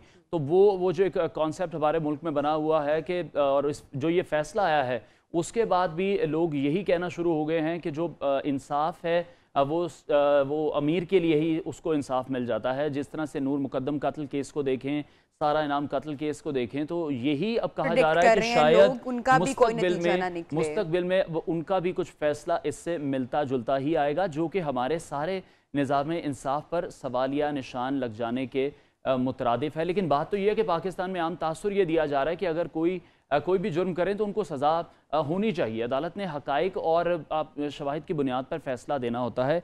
इसी तमाम सूरत हाल पर हम बात करेंगे। हमें ज्वाइन किया advocate Mian Ali Ishfaq. Sir thank you joining us. आप किस तरह से देख रहे हैं, अब अदालत ने तो फैसला करना है, शवाहिद पर करना है, लेकिन अगर दोनों पार्टीज सेटलमेंट कर लेती हैं, सुलह हो जाती है, तो उसमें अदालत भी कुछ नहीं कर पाती, इसमें कोई तीसरा पहलू भी है? सो बेसिकली आपका पॉइंट बहुत पर्टिनेंट है। हमने ये देखना है कि इस केस में ऑफेंस की नोयत क्या है। There are two possible offences जो प्रिंसिपल ऑफेंस ट्रीट होते हैं। फंडामेंटल प्रिंसिपल ऑफेंस इज 302, यानी कि कमीशन ऑफ मर्डर, किसी इंसान का, किसी शख्स का कत्ल कर देना। और एट द सेम टाइम जो इसके साथ एक और प्रिंसिपल ऑफेंस ट्रीट होगा इस केस में, जो at that point in time उसको रजिस्टर भी किया गया, रिकॉर्ड पे भी लाया गया, that was the section of anti terrorism act, that is section 7 of the anti terrorism act 1997। अब आपने इसको दो पोर्शंस में देखना है। So the occurrence was reported and at that point in time, अगर हम इसको अच्छे तरीके से अपनी मेमोरी रिफ्रेश करें तो सुप्रीम कोर्ट ऑफ पाकिस्तान ने इस पर एक सो मोटो एक्शन लिया जी। सुप्रीम कोर्ट ने सो मोटो एक्शन लेके इन अ वे ओवरसाइट करते हुए, जुडिशियल ओवरसाइट रखते हुए इस सारे मुकदमे की तफ्तीश आगे बढ़ी। और उसको टाइम एंड अगेन जो है वो at that point in time भी पाकिस्तानी मीडिया ने बड़े अच्छे तरीके से फोरकास्टिंग की, ब्रॉडकास्टिंग उसकी जो है वो की, और तमाम पहलू जो है वो सामने लेके आए। उसके बाद इस केस का एक चलान जमा हुआ जिसमें कि कत्ल के दफात, कत्ल के जराइम की दफात और दहशतगर्दी की दफात भी लगी। ना सिर्फ ये कि वो लगी, बल्कि ट्रायल कोर्ट ने एट दैट टाइम जो एंटी टेररिज्म की कोर्ट ट्रायल कर रही थी उसने उसको मेंटेन रखा। मेंटेन रखने के बाद इस केस में एक नया मोड़ जो से आया, दैट वाज के जो फैमिली थी, विक्टिम फैमिली शाहजेब की, उसकी फैमिली ने मुल्जिम के हक में अदालत में बयान दिया कि हम इसको अल्लाह की रजा के लिए माफ करना चाहते हैं। यहाँ पे कुछ चीजें जो हैं वो हार्ड हिटिंग फैक्ट्स हैं। लेट अस सी कि हमारी सोसाइटी में रूटीनली होता क्या है। As an expert of criminal law dealing with these cases for the last 10-15 years, मैं आपको बता सकता हूँ जो कॉम्प्रोमाइजेस होते हैं वो हमेशा दो तरह के होते हैं, और उसकी जो कॉन्सेप्ट है that is based on the principle of दियत, यानी कि इस्लाम ने एक राइट दिया है किसी भी विक्टिम को कि इन सर्टेन ऑफेंसेस, दो तरह के जो है पाकिस्तान पीनल कोड में ऑफेंसेस हैं। पहले ऑफेंसेस वो हैं जो क्वालिफाई करते हैं ऑफेंसेस अगेंस्ट द स्टेट, यानी कि वो जराइम जो रियासत के खिलाफ जुर्म तस्वुर किए जाते हैं, जैसे कि अगवा बराए तावान, यानी कि बत्ताखोरी, जैसे कि दहशतगर्दी। ये वो जराइम है जिसमें कि रियासत अपने पास इख्तियार रखती है कि वो किसी को कंपाउंड करे या ना करे, और आम हालात में उसकी एप्लीकेशन और इम्प्लीमेंटेशन ये होती है कि रियासत अमूमी हालात में जनरल पॉलिसी ये है कि किसी भी शख्स को जो है इन नॉन कंपाउंडेबल ऑफेंसेस में माफ नहीं करती और लीनियंसी नहीं देती till the time there are exceptional circumstances, और वो भी स्टेट ने स्टेट के इंटरेस्ट में और पॉलिटिकल सर्कमस्टेंसेस की बेसिस पे ये डिसाइड करना होता है कि वो ऐसा करे या ना करें। दूसरी ऑफेंसेस की कैटेगरी है जो कंपाउंडेबल ऑफेंसेस हैं, और यही मैंने आपको कहा कि प्रिंसिपल ऑफ दियत की बेसिस पे जो इस्लाम ने कॉन्सेप्ट दिया, उसमें कैटेगरी ऑफेंसेस में एक मर्डर केस भी जो है वो आता है, जिसमें किसी भी जो मकतूल है उसके वारिसीन के पास ये इख्तियार दिया गया इस्लाम की तरफ से कानून में कि अगर वो अल्लाह की रजा के लिए किसी को माफ करना चाहें तो कर सकते हैं। तो इस केस में शाहजेब के पेरेंट्स ने और उसकी सिस्टर्स ने अदालत में एक बयान दिया जिसमें उन्होंने अपनी रजामंदगी का इजहार किया कि चाहे वो अल्लाह, जो रिकॉर्ड पे आया वो यही है कि जी हम इसको अल्लाह की रजा के लिए जो है माफ कर रहे हैं, और हम इस केस को कहते हैं कि प्रेशराइज किया गया था बात सरफराते, एक ये भी इसका पहलू इसमें निकलता है। अच्छा अली इशफाक साहब, इसमें अब फ्यूचर फर्दर आप अब क्या देख रहे हैं इस केस का? जैसे वकील या जिस तरह समाजी कारकुन, सोशल एक्टिविस्ट हैं, बात कर लेते हैं जबरान नासिर की, जिन्होंने स्टैंड लिया। अब शाहरुख की सजा पहले उम्र कैद हुई, बाद में वो भी खत्म हो गई, फर्दर इसमें क्या हो सकता है, बाकी क्या रह गया केस में? देखिए हमने ये देखना है कि जिस वक्त ये उसके पेरेंट्स ने या उसकी फैमिली के लीगल हेयर्स ने एक स्टेटमेंट दे दी, तो उसको initially at that point in time कहा कि उनका राइट जो है वो उन्होंने अब एक्सरसाइज करना है, वो अब वो वापस ले सकते हैं। नहीं, उन्होंने जो एलिमेंट था कि जी उन पे प्रेशराइज किया गया उसको रिफ्यूट कर दिया एट द लेटर स्टेजेस। देखिए अदालत ने किसी भी शख्स को अगर किसी जुर्म की सजा देनी है या उसको रिलीफ नहीं देना या देना है तो उसकी कोई सर्टेन ग्राउंड्स हैं। बावजूद इसके मैंने आपको कहा कि वो ये उस वक्त भी न्यूज रिपोर्ट हुई कि उन पे ये प्रेशर था लेकिन फैमिली ने लेटर ऑन जो सा है इस असर को भी जाहिर कर दिया कि हमारे पे कोई प्रेशर नहीं था। अब अदालत के पास आपने देखना कि क्या चॉइस है। अदालत के पास एक सिंगल चॉइस थी कि अदालत ने यह देखा कि क्या ये जो केस था, जिस तरीके से रिपोर्ट हुआ, जो मटीरियल सामने आया, जो फैक्ट्स और एविडेंस सामने आई, उसकी रोशनी में ये केस के ऊपर दहशतगर्दी की दफात का इतलाक होता है या नहीं होता। अब हुआ ये कि पाकिस्तान में जो दहशतगर्दी का कानून है, इंसदाद दहशतगर्दी का कानून, ये 1997 में आया। 1997 से आपने देखा उसके बाद पाकिस्तान में एक टेररिज्म की वेव आई, तो इसी तरह के ये जो कानून था इसके खद्दो-खाल कैरेक्टरिस्टिक्स और फीचर को मजीद मजबूत किया गया। अब आपने ये देखा कि 1997 से लेकर 2019 तक, एंड 2019 इज वेरी इंपॉर्टेंट, तकरीबन 21-22 साल में सुप्रीम कोर्ट और हाई कोर्ट्स की various numbers of judgments reported हुई जो कि टेररिज्म के ऑफेंसेस से रिलेटेड थी। 2019 में सुप्रीम कोर्ट के 7 मेंबर बेंच ने एक लार्जर बेंच कॉन्स्टिट्यूट हुआ और वंस एंड फॉर ऑल जो 22 साल में मुख्तलिफ केस सिनेरियोज, यानी कि situation to situation, scenario to scenario, जो भी चीजें रिपोर्ट हुई उसमें फाइनली डिसाइड किया कि दहशतगर्दी कहते किसको है। अब ये जो आज फैसला, जो कल फैसला आया सुप्रीम कोर्ट ऑफ पाकिस्तान की तरफ से, उसमें ये जो पिछले 22 साल का कानून सुप्रीम कोर्ट में 2019 में लिखा था उसकी रोशनी में आया। अब वो क्या कहता है? वो ये कहता है कि जहां पे भी कोई भी दो फरीकैन के दरमियान जाती रंजिश होगी, जाती दुश्मनी होगी, पुरानी जो सा है वो पर्सनल वेंडेटा और पर्सनल एनिमिटी होगी, और कोई ऐसा मोटिव होगा जिसकी बुनियाद पे अकरेंस होगी, तो ऑफेंस ऑफ टेररिज्म जो सा है वो अट्रैक्ट नहीं करेंगे। मिसाल के तौर पे जिस तरह खुलेआम दहशतगर्दी अगर ये तो हुआ ना, ये तो अभी जो तासुर आम आवाम भी ये तासुर दे रही है कि जिसके पास पैसा है, असर रसूख है, वो तमाम केसेस से बच सकता है। इस केस की बात करें, आप क्या समझते हैं? जिस तरह से मजीद अचकजई साहब वाला वाकया पेश आया था, एक ट्रैफिक वार्डन के ऊपर से उन्होंने गाड़ी चढ़ा दी थी और उसके बाद वो भी बिल्कुल क्लियर हो गए थे, तो क्लीन चिट मिलना तो बहुत ईजी हो गया है इस मुल्क में अब शायद, इस तरह जिस तरह से आप बता रहे हैं। लेकिन रियासत का फिर इस सिलसिले में क्या किरदार होना चाहिए? देखिए, आपने बहुत अच्छी बात कही और मैं, it's a bitter pill to swallow, ये तल्ख हकायक हैं, we will have to face that. Bitter facts ये हैं कि पाकिस्तान में कानून बराबर तो कागजों में और किताबों में लिखा हुआ है। आईने पाकिस्तान ये कहता है that everybody is going to be treated on the principles of equality, but I'm sorry, practically ऐसा नहीं है। यहाँ पे एक अमीर के लिए इंसाफ है, एक आम आदमी के लिए इंसाफ का पैमाना है, और ना सिर्फ ये इंसाफ के पैमाने हमारे क्रिमिनल जस्टिस सिस्टम में, अदालतों में, बल्कि पूरे निज़ाम में आप देखेंगे कि जो इन्वेस्टिगेटिव एजेंसी है, जिस वक्त वो किसी आम आदमी को जो सा है, वो आप पुलिस स्टेशन में जाएं तो उनका रवैया एक है, ए है, और कोई खास आदमी जाएगा तो उनका रवैया बी है, यानी कि उसको वो एक डिफरेंट तरीके से स्टेटस पे जो सा वो डील करते हैं। और जेलों के अंदर भी हम देख रहे हैं कि शाही प्रोटोकॉल मिल रहे हैं, तो लोग बहुत ईजी हैं।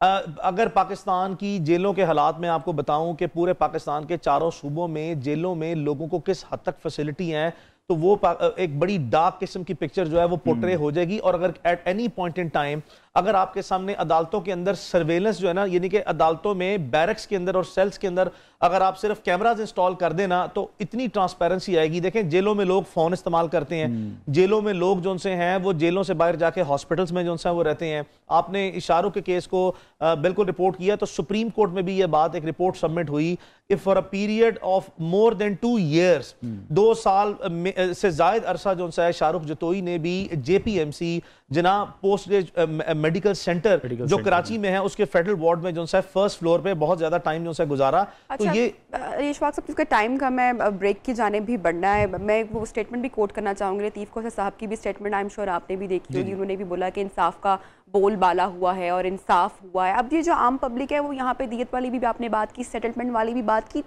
इंसाफ हुआ है, मैं चाहूंगी थोड़ी सी रोशनी जरा डालिएगा। देखें, अब इंसाफ के ना 2 पैमाने हैं। 2 फरीकैन या 2 से ज्यादा फरीकैन जब अदालत में जाते हैं ना, तो दोनों एक्सपेक्ट कर रहे होते हैं कि जो अदालत मेरी फेवर में फैसला करेगी, इंसाफ उसी का नाम है। तो लतीफ खोसा साहब चूंकि रिप्रेजेंट कर रहे थे इस केस में मुल्जिमान की तरफ से, और उनको रिलीफ मिला है, तो वो ये उनकी नजर में और उनके मौकलों की नजर में जो सा इंसाफ का पैमाना यही है। बट हमने ये देखना है कि सुप्रीम कोर्ट ऑफ पाकिस्तान ने सिर्फ यहां पे एक सिंगल पॉइंट सेटल किया है, वो है पॉइंट ऑफ टेररिज्म, के क्या इस केस में दहशतगर्दी की दफात और उसके जराइम का इतलाक होता है या नहीं होता। तो सुप्रीम कोर्ट ने जो अपनी ही 2019 की जजमेंट थी उसकी रोशनी में जो सा इसको सेटल किया है। देखिए, 2 तरह का बड़ा सिंपल सा केस है। एक ये कि जो आपने लाहौर में लिबर्टी पे श्रीलंकन टीम पर अटैक देखा, आपने देखा कि वो एक बैंड ऑर्गेनाइजेशन के मेंबर्स ने कैरी किया विद इंटेंट एंड डिजाइन किया, और जिससे जो सा है एक पब्लिक प्लेस पे किया। ये तो वो सारे ऐसे अवामिल हैं जो कि सुप्रीम कोर्ट ने अभी अपनी जजमेंट में क्लैरिफाई कर दी हैं। इस केस में सुप्रीम कोर्ट सिर्फ ये कहती है कि यहां पे एक मोटिव ऐसा था जो कि खुद कंप्लेनेंट ने एक्सप्लेन कर दिया कि उसकी बहन के साथ जो है वो छेड़छाड़ की गई, जिस पर रिएक्शन आया।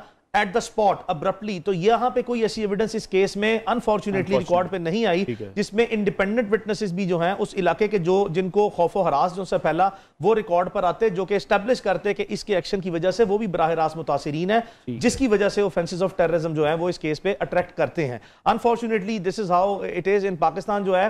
And I tell you one thing, जो है हम सोसाइटी में जिस मर्जी लेवल तक अवेयरनेस क्रिएट कर लें, अनटिल और अनलेस हम इसको एक स्ट्रक्चर्ड वे में जो सा है वो आर्टिकुलेट नहीं करते और once in for all settle नहीं करते, आई एम सॉरी, इस तरह के वकुआत और इस तरह के हालात आप रोज जो सा वो ठीक है। बहुत शुक्रिया एडवोकेट मियां अली इशफाक हमारे साथ शरीक गुफ्तगू थे। Sir have a good day. और जिस तरह से हम भी देख रहे हैं कि फैसला आने के बाद सोशल मीडिया पर भी आवाम में भी काफ़ी गमो गुस्सा है। जो एक्टर्स हैं, जो इन्फ्लुएंसर्स हैं, उन्होंने भी इस केस के हवाले से काफ़ी ट्वीट्स की हैं और इस फैसले को नबिया अभी भी तनकीद का निशाना बनाया जा रहा है। ब्रेक लेंगे प्रोग्राम में, स्टे विद अस।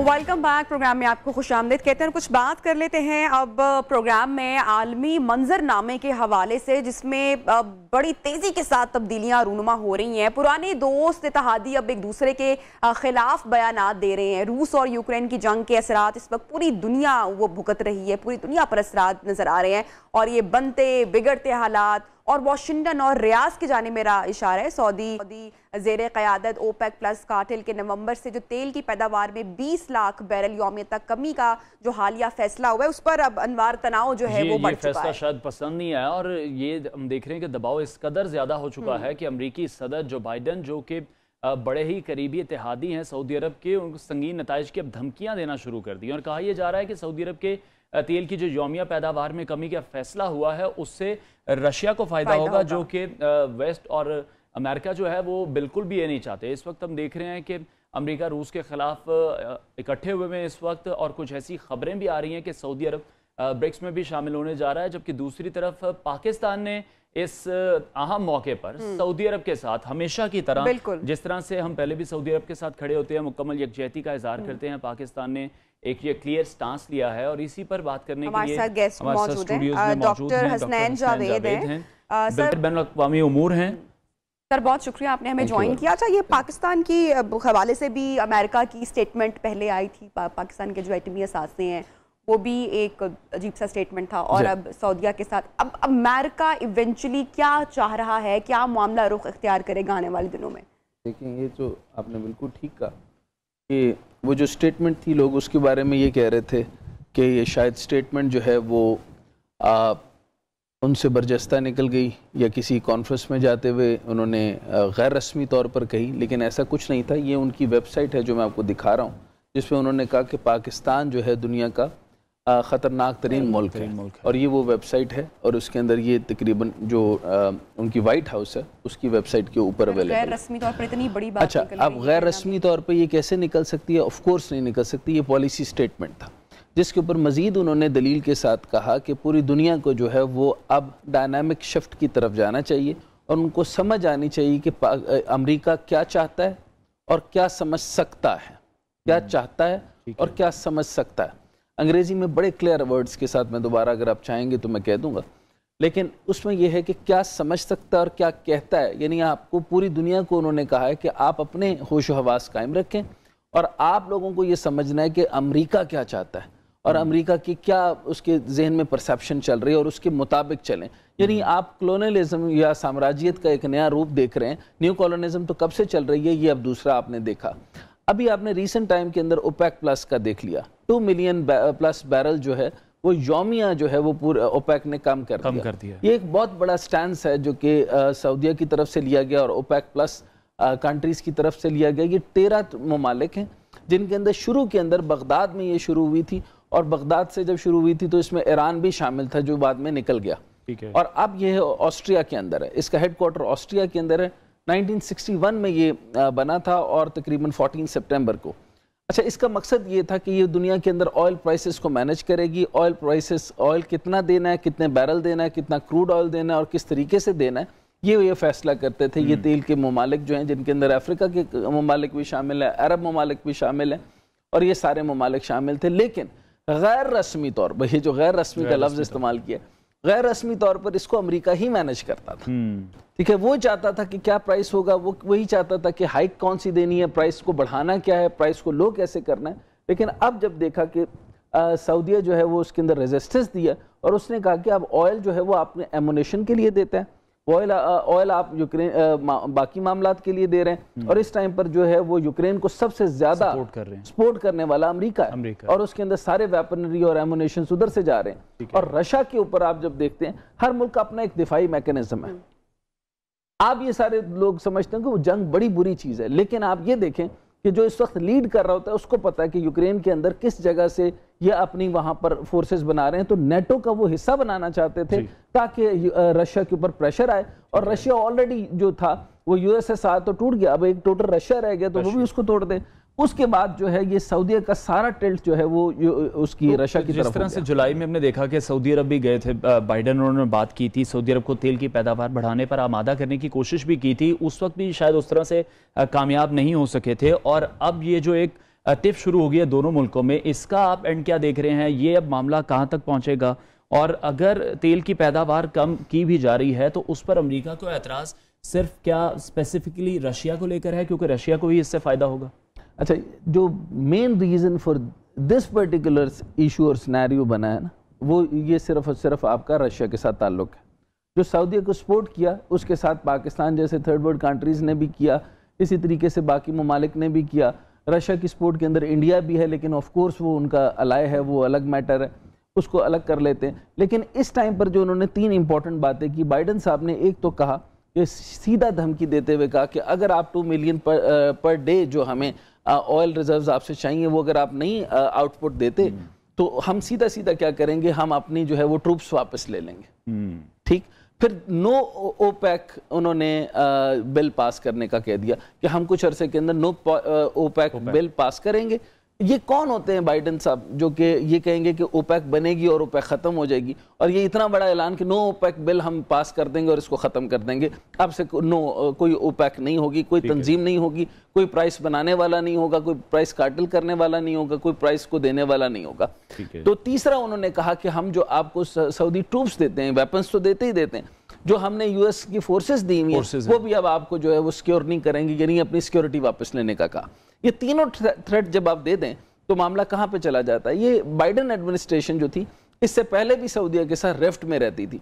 आपको याद होगा कि जितनी जंगें हुई और तकरीबन पाकिस्तान के 1 लाख से ज़्यादा शोहदा हुआ, यही उस वक्त ओबामा साहब थे और ये उनके वाइस प्रेसिडेंट थे जी। ये इन्हीं के ये जो आइडियोलॉजी है उसके तहत ये जंगों का एक वसी तर सिलसिला शुरू करते हैं, और वेपनरी और एमुनेशन जो है वो उनका बेचना और सेलिंग उनका एक सबसे बड़ा सब्जेक्ट। डेली बेस पे हम देख रहे हैं कि अमेरिका की जानिब से स्टेटमेंट आ रही है, पहले पाकिस्तान को निशाना बनाया, अब ईरान पर बात की गई कि ईरान मदद कर रहा है रशिया की, ईरान ड्रोन्स दे रहा है रशिया को कि यूक्रेन पर हमला किया जाए।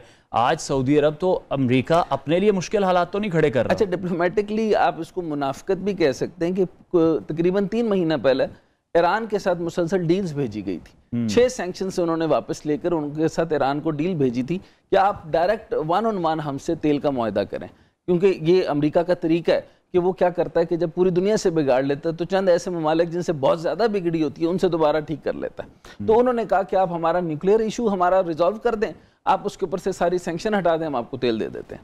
ये तो उन्होंने बहुत अच्छी चाल खेली। लेकिन बहरहाल हुआ ये था कि ये चाहते थे कि ईरान से ले लें, अफ्रीका के चंद ममालिक जो ओपेक में नहीं है उनसे ले लें, और ये डील्स अब दूसरी तरफ से लेके जाएंगे। लेकिन इन्होंने यहाँ तक कोशिश की, जो ईरान जिसके साथ सबसे बड़ी दुश्मनी है उसी के साथ ये तेल लेना भी चाह रहे थे। तो अब आप ये देखें कि ये इस डायरेक्शन की तरफ जा चुके हैं। ये इसको वॉर ऑफ ऑयल तो कहेंगे ही कहेंगे, लेकिन it is more than economy of oil. ठीक हो गया, बहुत शुक्रिया। डॉक्टर हुसनैन जावेद, माहिर बैनुल-अक़वामी उमूर, हमारे साथ शरीक गुफ्तगू थे, और उनका यही कहना था कि जो धमकियाँ दी जा रही हैं अब अमेरिका की जानिब से सऊदी अरब को कि वो अपने ट्रूप्स वापस बुला लेंगे, और जो फोर्सेस हैं सारी जो सिक्योरिटी सऊदी अरब की देखते हैं उनको भी वापस बुला लिया जाएगा, तो अब ये हालात शायद किसी मुश्किल नहज तक पहुंचते हुए दिखाई दे रहे हैं। अमेरिका का जो मिडिल ईस्ट में अब जो इम्पैक्ट है, ईरान से भी जो हालात ख़राब हैं, पाकिस्तान से भी ऑलरेडी, और सऊदीया के साथ भी अभी जो स्टेटमेंट है, देखना ये कि ये क्या रुख इख्तियार करेगा आने वाले टाइम में। बहुत शुक्रिया डॉक्टर साहब आपका कि आपने प्रोग्राम में हमें ज्वाइन किया। तो जनाब न्यू पाकिस्तान के सेगमेंट्स को हम ज़रा अब आगे बढ़ाते हैं और कुछ बात कर लेते हैं एक्सरसाइज और फिटनेस के हवाले से। अक्सर हम बात करते हैं अपने प्रोग्राम में कि जो फिटनेस है, एक्सरसाइज कितनी ज़रूरी है। जिम अगर आप जाएं तो जिम में कौन कौन से एक्सरसाइज कर सकते हैं, आपकी हेल्थ के लिए अच्छी साबित हो सकती है, इसके हवाले से हमारी टीम ने एक पैकेज, एक रिपोर्ट तैयार की है। आइए वो रिपोर्ट आपके साथ शेयर करते हैं।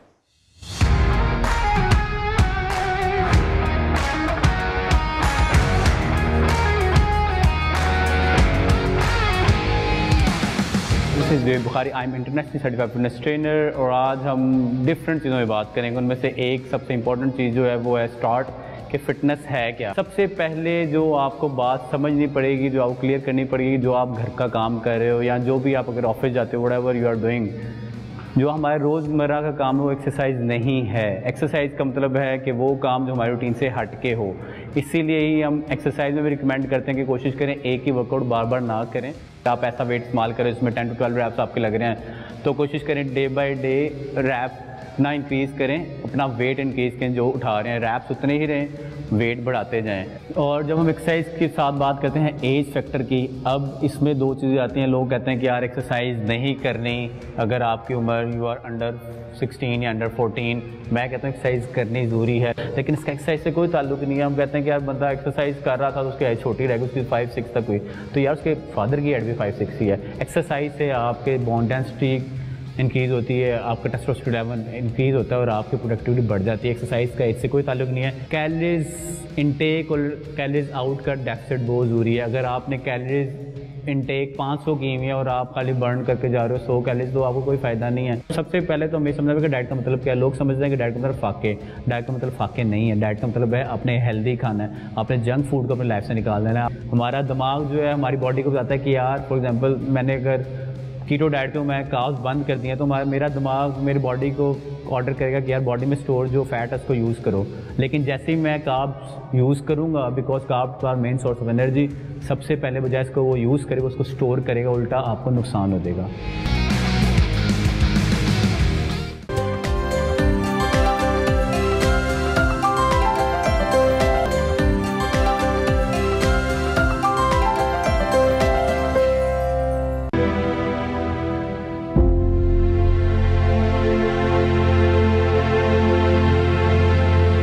कहते हैं बच्चों को खिलाओ सोने का निवाला, मगर उन पर रखो चीते की निगाह। लेकिन मोबाइल फोन के इस्तेमाल में इजाफे से वालिदैन की परेशानियां भी बढ़ गई हैं। बेटा हो या बेटी, माँ बाप के साथ बैठकर क्या इस्तेमाल कर रहा है, किसी को कोई खबर नहीं। पाकिस्तान में गैर अखलाकी मोबाइल एप्लीकेशंस के इस्तेमाल से नौजवान साइबर बेरहरवी का शिकार होने लगे हैं। ब्लैकमेलिंग में भी इजाफा हो गया। हालिया तहकीक के मुताबिक पाकिस्तान में मुख्तलिफ गैर अखलाकी एप्लीकेशंस के यूजर्स की तादाद 4 लाख से तजावुज कर चुकी है। 2020 में यही तादाद 1,15,000 थी। गैर अखलाकी एप्लीकेशंस इस्तेमाल करने वालों में 15 साल से 30 साल तक के अफराद 85% शामिल हैं, जिनमें 45% लड़के और 40% लड़कियां शामिल हैं। पाकिस्तान में इस वक्त मुतादिद ऐसी एप्लीकेशंस काम कर रही हैं जिनमें लड़के और लड़कियां चिट चैट करते हैं। ये मुनज़्ज़म गिरोह है जो एप्लीकेशंस के जरिए नौजवानों को ब्लैकमेल करके उनसे पैसे वसूल करता है। एप्लीकेशंस में पहले ग्रुप की सूरत में चैट होती है, लड़कियों के अकाउंट्स बनाए जाते हैं और नौजवानों का एतमाद हासिल करती हैं। प्राइवेट नंबर शेयर करके नौजवानों के साथ फहश तस्वीर और वीडियोस भी शेयर की जाती हैं। इसके बदले उनसे तहाइफ और स्टार पॉइंट वसूल किए जाते हैं और फिर रकम का मुतालबा किया जाता है। जरूरत इस अमर की है कि तरक्की याफ्ता ममालिक की तरह बच्चों और नौजवानों के इंटरनेट के इस्तेमाल को महदूद किया जाए। साथ ही हुकूमत का भी फर्ज है कि वो मुनज़्ज़म गिरोहों के खिलाफ फौरी कार्रवाई करे ताकि माशरे को साइबर बेरहरवी, ऑनलाइन हरासानी और ब्लैकमेलिंग से महफूज रखा जाए।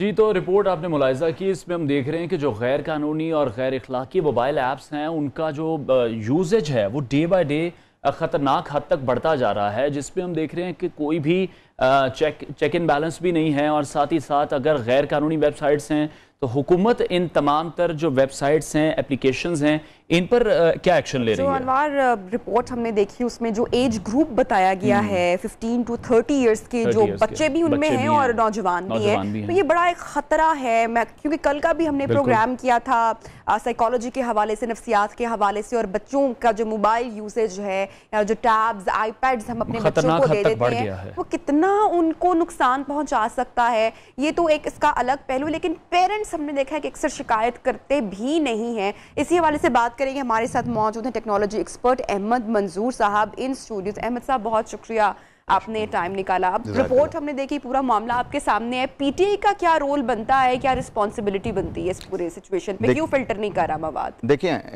एक चीज़ होती है, इसको कहते हैं वाइट, बेसिकली वाइट आईपी, उसके अंदर जो है ना वो चीज़ें की जाती हैं। अब उसके अंदर बहुत सारी ऐप्स ऐसी आ जाती हैं जिनको वो सिलेक्शन के थ्रू यानी फिल्टर कर सकता, लेकिन आजकल के बच्चे माशाल्लाह, जैसे टिकटॉक बैन हुआ, वो वीपीएन चला के, तो आजकल सबको सब कुछ पता है कि कैसे करना भी मुश्किल हो गया, वो भी बहुत मुश्किल हो गया। अब आप वीपीएन को कैसे पकड़ेंगे? यानी अगर cyber security expert, as a technologist मैं आपको बताऊं, तो आप इस चीज़ों को ब्लॉक नहीं कर सकते। ठीक है, जैसे टोरेंट पे आप लोग कुछ भी डाउनलोड कर रहे हैं, कुछ भी देख रहे हैं, अब एक पेरेंट का जो इसको आप कह लीजिए, उसके ऊपर पेरेंटिंग लॉक्स लगते हैं।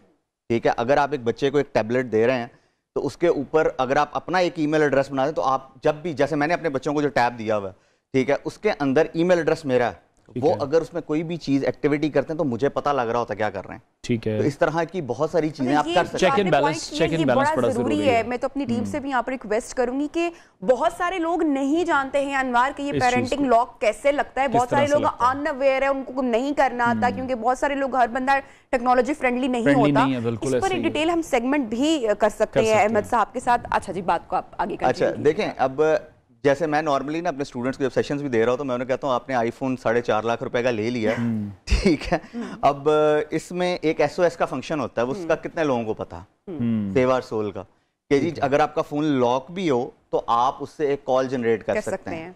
हमारे यहाँ लोगों को नहीं पता इस बात का, उन्होंने सिर्फ फोन को वो जो है ना एप्पल की साइड दूसरी तरफ रख के तो उसको उस तरह चलना होता है सिर्फ, और नथिंग एल्स। कैमरे के लिए ले रहे, कैमरे के लिए। अब एक और बड़ी अच्छी चीज आई है कि अगर आप लॉक की और वॉल्यूम की कोई इकट्ठा उसको प्रेस करते हैं, इन एनी सिचुएशन, अगर आप खुदा ना खास्ता कहीं पे स्टक हो गए हैं, फंस गए हैं, तो वो आपकी लोकेशन भी आपके उन फैमिली मेंबर्स को शेयर कर देगा। एक बार बाय मिस्टेक मैंने शेयर किया तो मुझे घर से मेरी मदर की, मेरे हस्बैंड की फौरन कॉल आई, is everything okay? So then I get to know कि ये कितना जबरदस्त फीचर है कि ऑटोमेटिकली आपकी लोकेशन आपके उन फैमिली मेंबर्स को शेयर कर रहा है। अब जैसे अब वो मैं एक और मिसाल देता होता हूँ, खैर कि जी मोटरवे के ऊपर जो सानिया हुआ था, सबको पता है उस चीज का।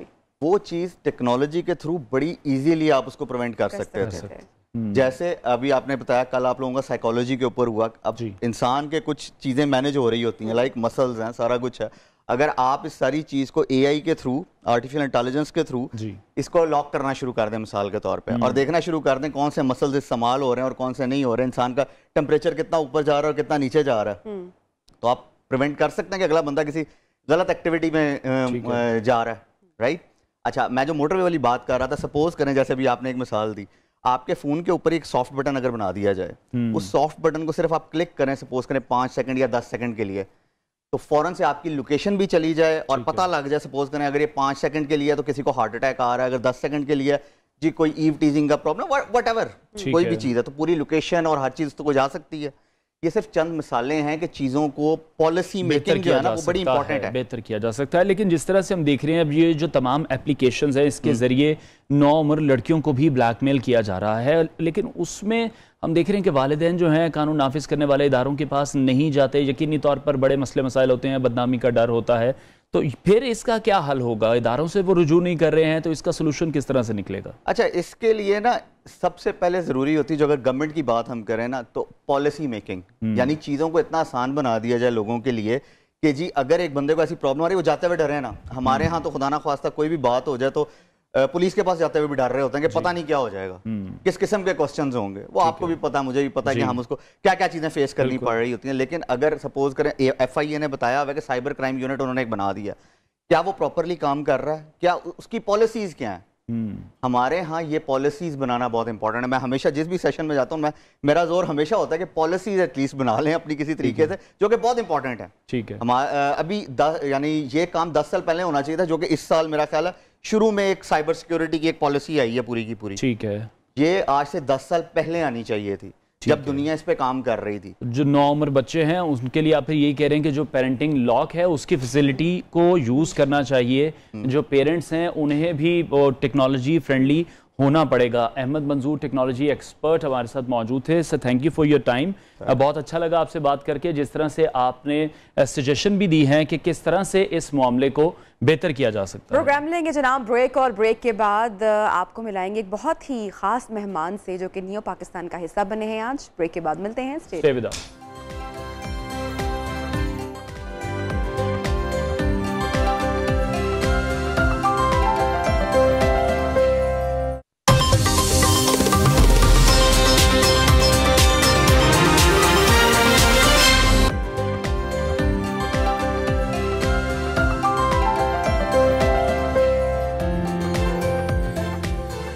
Welcome back in programme Neo Pakistan. तो नियो पाकिस्तान का एक बड़ा ही ख़ास सेगमेंट हुआ करेगा जिसमें हम पाकिस्तान की जो मुख्तलिफ पर्सनालिटीज़ हैं, जो मुख्तलिफ मशहूर सक्सेसफुल शख्सियात हैं, उनसे हम आपकी मुलाकात करवाया करेंगे, उनके घर खास कर जाकर। तो पाकिस्तान में जहाँ पर ख़वातीन कई शोबों में आगे बढ़ रही हैं, चाहे सियासत का मैदान हो, चाहे तालीम का मैदान हो, चाहे मीडिया इंडस्ट्री हो, तो आज एक ऐसी ही हम खातून से आपकी मुलाकात करवाएंगे। बिल्कुल, बुशरा अंजुम भट्ट साहिबा हैं जो कि जिनका फैशन भी काफ़ी ज़्यादा पॉइंट आउट होता है, तो उनके हवाले से आपकी मुलाकात उनसे पहले करवाते हैं।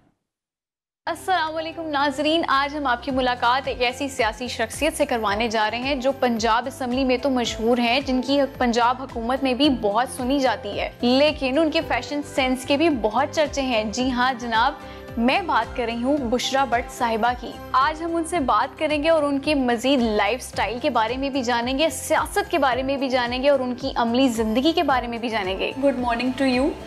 Same to you. मैडम, आप लम्स में लेक्चरर थी। तालीम तो कौमों की तकदीर बदल देती है। लेक्चरर से आपने पॉलिटिक्स में आपने आने का फैसला क्यों किया? क्या सोच थी इसके पीछे? Teaching in various universities for good 7-8 years. Youth के साथ इंटरेक्शन था और मुझे ऐसे लगा कि जैसे थियोरेटिकली तो आप यूनिवर्सिटीज़ में पढ़ा लेते हैं, लेकिन अगर आप यूथ के लिए वाकई कुछ करना चाहते हैं तो आपको पॉलिसी मेकिंग का हिस्सा बनना पड़ेगा। And that's what motivated me to enter politics. अगर मैं आपसे ये पूछूं, आपको एक दिन के लिए वज़ीर आज़म बनने का मौका मिले, तो ऐसी कौन सी तब्दीली है जो आप करना चाहेंगी? Looking at the current scenario, मुझे लगता है कि जिस तरह हेट स्पीच जो है हमारे मुल्क में एक वबा की तरह फैल गई है, यहाँ पे टॉलरेंस की बहुत कमी है, तो मैं डेफिनेटली कोई ना कोई इस तरह के इकदाम करूंगी कि हमारे यूथ में जो फ्रस्ट्रेशन, जो हेट स्पीच से एक इंक्रीज आ गया है बहुत ज़्यादा, उस पे मैं एक भारी किस्म की लेजिस्लेशन भी करूंगी और इस तरह के इकदाम भी उठाऊंगी कि ये इसके ऊपर इसको किसी तरह रोका जाए।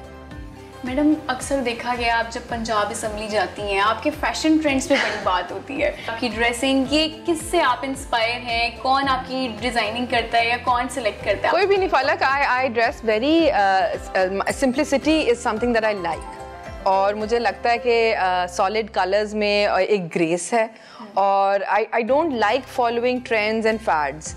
मुझे लगता है एक पर्सनालिटी होती है और आपको अपनी पर्सनालिटी के मुताबिक ड्रेस करना है, जिसके अंदर आप द होल फोकस इज़ कि आप you need to be very, वो कहते हैं ना, कैरी योरसेल्फ ग्रेसफुली। अच्छा मैम, आप अपने घर को कैसे मैनेज करती हैं? क्योंकि अगर सियासत की बात की जाए तो बहुत आपका बिजी हेक्टिक शेड्यूल रहता है, घर को कैसे मैनेज करती हैं? फिर अपना ज़ाहिर है आपने फिर अपनी ड्रेसिंग को भी टाइम देना होता है कि मैंने कौन से कपड़े पहनने, कौन से नहीं पहनने, तो कैसे मैनेज करती हैं इन सब चीज़ों को? आई थिंक इसके अंदर ये तो हर वर्किंग वुमेन जो हैं उनका जो मेन उनके फिंगर टिप्स के ऊपर होता है being organised and mastering the art of multitasking.